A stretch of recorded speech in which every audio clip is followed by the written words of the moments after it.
అమ్మవారిని దర్శించుకునడానికి దర్శన్ సుందరాన్ని దామినిని గుడి దగ్గరికి తీసుకెళ్తాడు.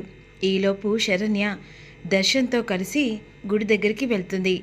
గుడి దగ్గరికి వెళ్తుండగా అదే అదనంగా చూసుకున్న సౌమ్య ఎలాగైనా దర్శన్తో కలిసి నేను కూడా గుడి దగ్గరికి వెళ్ళాలని చెప్పేసి ప్లాన్ చేస్తుంది. ఈలోపు నలుగురు కలిసి వెళ్తుండగా సార్ అని చెప్పేసి దర్శన్ని పిలుస్తుంది సౌమ్య. ఏంటి సౌమ్య అనే విధంగా అడుగుతుండగా, సార్ మీతో పాటుగా నేను కూడా గుడి దగ్గరికి వస్తాను.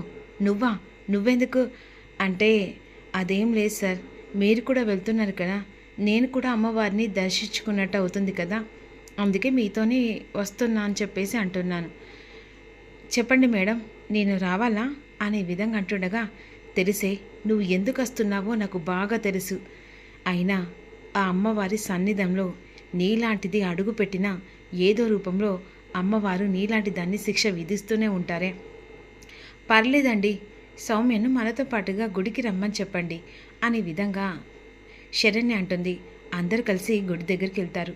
ఈలోపు పంతులు గారు మంత్రాలు చదువుతూ పూజిస్తుండగా అదే సమయానికి నా చెల్లి బావను ఆశీర్వదించి వాళ్లకు బలమైన ముహూర్తం ముందో చూడండి, అంతేకాదు కలకాలం పాటు వాళ్ళు హ్యాపీగా ఉండేలా కూడా దీవించండి అనే విధంగా ఇక పంతులు గారికి చెప్తూ ఉంటాడు దర్శన్. వీళ్ళ ఇరువురి జాతంతో పాటు వీళ్ళు సంతోషంగా ఉంటారని ఆ అమ్మవారు తలరాత మీద రాసి పెట్టుందని, ఆ తలరాతను ఎవరూ మార్చలేరు. అంతేకాదు ఇంకేంటంటే, నా భార్య వల్ల కూడా నేను చాలా సంతోషంగా ఉన్నా. ఇలాంటి భార్య జన్మలో నాతో పాటుగా ప్రతి జన్మలో నాకు తోడుగా నీడగా ఉండేలా కూడా మీరు ఆశీర్వదించాలి పంతులు గారు అనే విధంగా దర్శన్ అన్న తర్వాత, సరే బాబు అని చెప్పేసి పంతులు గారు అందరినీ దీవించిన తర్వాత, నీ మాంగళ్యం ఇక నిండు నూరేళ్ళు చల్లగా కలకాలం 10 కాలాలు వర్ధిల్లాలంటే నువ్వు నీ భర్త ఆశీర్వాదన తీసుకో అమ్మా. ఏ చెడు ఏ ఉద్దేశం ఎవరు ఎన్ని కలహాలు చేసినా ఆ అమ్మవారి దీవెనలతో అవి పటాపంచలవుతాయి అని పంతులు గారు చెప్పిన తర్వాత, అప్పుడు వెంటనే ఇక దర్శన్ చేతిలో అక్షంతలు పెట్టి శరణ్య ఆశీర్వాదన తీసుకుంటూ ఉంటుంది.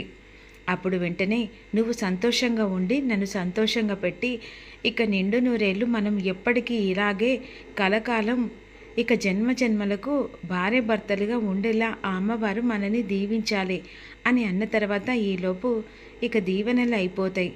పంతులు గారు, నేను కూడా ఇక దర్శన్ సార్ది దీవెనలు తీసుకోవచ్చా?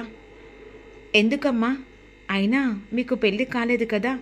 అలా అనట్లేదు పంతులు గారు, దర్శన్ సారు మాకు పెద్ద దిక్కు, అంతేకాకుండా ఇలా మేము బ్రతుకుతూ అన్నామంటే ఆ సారు దయవల్లే కదా. అలాంటి వాడి ఆశీర్వాదన తీసుకుంటే మేము కూడా సంతోషంగా ఉంటాం కదా అని అడుగుతున్నాను. ఓ అభ్యంతరంగా, ఎందుకంటే అలాంటి అన్నం పెట్టే వాళ్ళను మర్చిపోకూడదు. ఎప్పుడైనా కూడా అలాంటి వాళ్ళ కాళ్ళు మొక్కినా కలకాలం చల్లగా ఉంటారు. నాకు తెలిసే నీ ఎత్తుగడతో చిత్తు చేయాలని చెప్పేసి నువ్వు ఏదో రకంగా ఇందాక వచ్చావని నాకు తెలిసే. ఆ అమ్మవారు ఏదో రూపంలో నిన్ను చిత్తు చేస్తాడే. నువ్వు ఎంత కడుపులో విషం పెట్టుకొని నువ్వు ఏదో రకంగా నా భర్తను నీ వైపు లొంగ తీసుకోవాలని చెప్పేసి అనుకుంటున్నావే, ఆ ఆటలు సాగనివ్వనే అని శరణ్య మనసులో అనుకుంటుంది. ఈలోపు వెంటనే అక్షంతలు తీసుకొని దర్శన్ కాళ్ళకు మొక్కబోతున్న సౌమ్యను, ఆగు సౌమ్య అని చెప్పేసి దర్శన్ అంటాడు.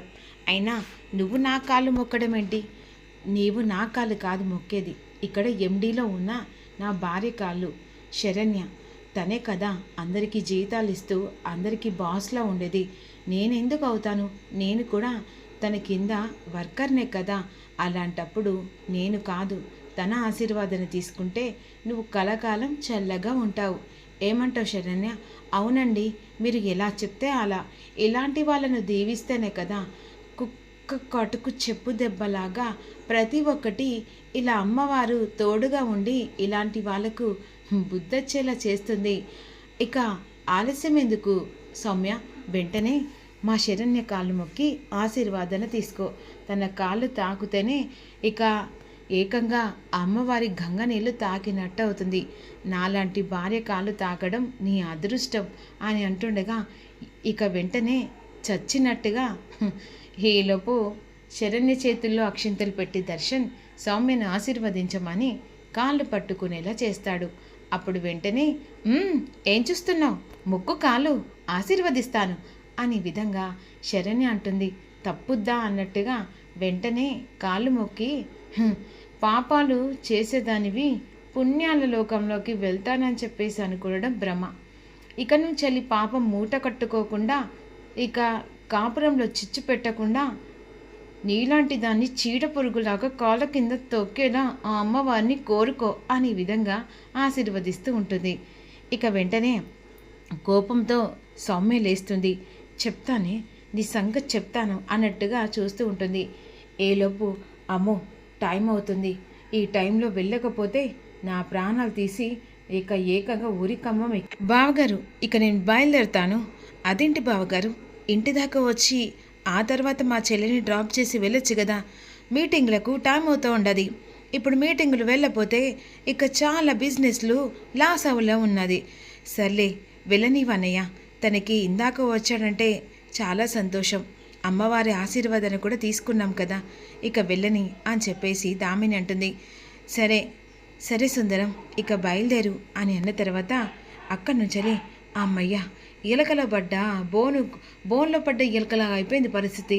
అమ్మో ఈ గండం ఎప్పటి నుంచో తప్పుందో ఏందో అనే విధంగా అక్కడి నుంచి వెళ్ళిపోతాడు సుందరం. ఈలోపు అందరు కలిసి ఇంటికి వెళ్తారు. మరోవైపు సౌమ్య గదిలోకి వెళ్ళిన తర్వాత అదే సమయానికి శరణ్య గదిలోకి వెళ్తుంది. ఏంటి, నా భర్త కాలు మొక్కి ఆశీర్వాదన తీసుకోవాలని చెప్పేసి అనుకుంటున్నావా? ఏంటి, నువ్వు ఒక బెదిరింపుకే అన్నిటికీ సై అంటానని చెప్పేసి అనుకుంటున్నావా? నా ఓపిక ఉన్నంత వరకే సౌమ్య, కానీ నేను మాత్రం పిడికిలి బిగించాననుకో, ఆ తర్వాత నువ్వు చేసిన రాద్దంతం, నువ్వు చేసిన బండబయలు మొత్తం బయట పెడతాను. ఇందాక చూస్తుంటే నాకు ఇంకా బలంగా అనుమానం పెరుగుతూనే ఉంది. నా భర్త ఎలాంటి తప్పు చేయలేదు, ఆస్తి మీద కన్నేసి కావాలని చెప్పేసి నువ్వు లేనిపోని నిందలు వేస్తున్నావని నేను నీపై కేసు పెట్టాననుకో, ఆ తర్వాత నీ జీవితం ఏమవుతుందో ఒక్కసారి ఆలోచించ. కానీ నేను అలా చెయ్యను.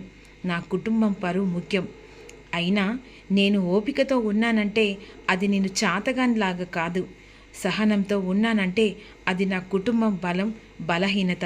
అలా అని నన్ను అదనంగా చేసుకొని నా భర్తను నీ వలలో వేసుకొని పిచ్చి పిచ్చి వేషాలు వేసావనుకో, ఈసారి ఇందాక చెప్పానే పరువు గురించి కూడా ఆలోచించకుండా ఏకంగా నా భర్తను ఆస్తి కోసమని లొంగ తీసుకొని కావాలని నా ఇంట్లో తిష్ట వేసిందని ఒక కేసుతో నేను కటకటాల వెనుకాల పంపించడానికి కూడా నేను వెనక ముందు ఆడను.